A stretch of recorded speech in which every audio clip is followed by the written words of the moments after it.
Pemphigoid revise பண்ணலாமா? பெம்ஃபிகாய்டும் ஒரு autoimmune disease தான்.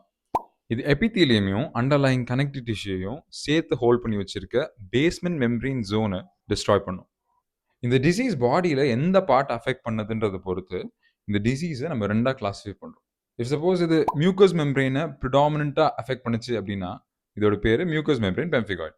அதுவே இது ஸ்கின்னை தான் ப்ரிடாமினண்ட்டாக அஃபெக்ட் பண்ணுச்சு அப்படின்னா இதோட பேர் புல்லஸ் பெம்ஃபிகாய்டு. இன்னைக்கு நம்ம பார்க்க போகிறது மியூக்கஸ் மெம்பரைன் பெம்ஃபிகாய்டு. இந்த டிசீஸ்க்கு இம்பார்ட்டண்ட்டாக இந்த பேஸ்மெண்ட் மெம்பரைன் ஜோனில் 2 ப்ரோட்டீன் இருக்கு. ஒன்று BPAG2, இன்னொன்று எப்பிலிக்ரின். இந்த ரெண்டும் பேஸ்மெண்ட் மெம்பரைன் ஜோனுக்கு 2 கை மாறி.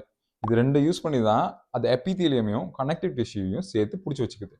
இந்த ஸ்பெசிஃபிக் டிசீஸில் இந்த 2 ப்ரோட்டீனுக்கு எகெயின்ஸ்டாக நம்ம ஓன் பாடி ஆன்டிபாடி ப்ரொடியூஸ் பண்ணுது.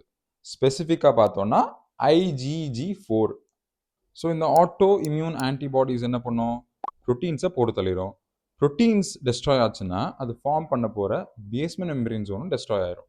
பேஸ்மெண்ட் மெம்பரைன் ஜோன் இல்லாமல் எபித்தீலியமும் கனெக்டிவ் டிஷ்யூவும் சேர்ந்து இருக்காது. அங்கே ஒரு ஸ்பேஸ் கிரியேட் ஆகுது. அந்த ஸ்பேஸில் எக்ஸ்ட்ரா செல்லர் ஃப்ளூயிட் வந்து அக்யூமுலேட் ஆகுது. அதனால பிளிஸ்டர்ஸ் ஃபார்ம் ஆகுது. ஹிஸ்டோபெத்தாலஜிக்கல் டயக்ராம் பார்த்தோம்னா இதில் சப் எபித்தீலியல் ஸ்பிளிட் தெரியும். ஏன் இது சப் எபித்தீலியல் நடக்குது? ஏன்னா எபித்தீலியம்க்கு நடுவில் பிரச்சனை இல்லை, அகாந்தோலைசிஸ் அந்த மாதிரி எந்த பிரச்சனையும் இல்லை. கீழே கனெக்டிவ் டிஷ்யூலையும் பிரச்சனை இல்லை. இதுக்கு நடுவில் இருக்க அந்த கனெக்ஷனில் தான் பிரச்சனை. இன்னொரு விஷயம், இது சப் எபித்தீலியலாக ஸ்பிளிட் ஆகிறதுனால மொத்த எபித்தீலியமுமே இந்த பிளிஸ்டரோட ரூஃபை ஃபார்ம் பண்ணும். இது ஏன் முக்கியம்னு நான் அப்புறம் சொல்கிறேன். அண்ட் ஃபைனலி இது ஒரு ஆட்டோ இம்யூன் டிசீஸ்னால இதில் நமக்கு இன்ஃப்ளமேட்டரி செல்ஸ் தெரியும். கிளினிக்கலாக இது எப்படி தெரியும்? 40லேருந்து 50 வயசுக்குள்ள ஃபீமேல்ஸ்க்கு தான் இது மோஸ்ட் ப்ரிடாமினண்ட்டாக வருது. நான் உங்ககிட்ட சொன்ன மாதிரி இது மியூக்கஸ் மெம்பரைனை அஃபெக்ட் பண்ண போகுது. மேஜராக அஃபெக்ட் பண்ண 2 மியூக்கஸ் மெம்பரைன் சைட்ஸ் வந்து ஒன்று ஓரல் கேவிட்டி, இன்னொன்று கன்ஜங்டிவா.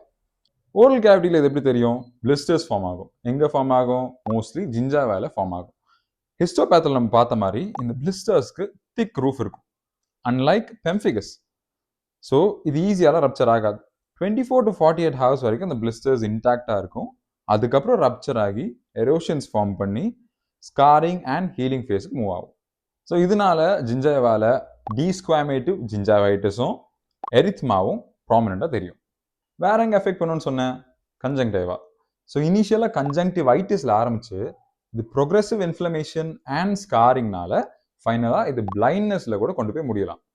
இந்த ப்ரொக்ரெசிவ் ஸ்காரிங்க்கு வச்ச பேர் தான் சிகாட்ரைசேஷன். ஸோ அதனால இதுக்கு வந்த பேர் சிகாட்ரிக்கல் பெம்ஃபிகாய்டு.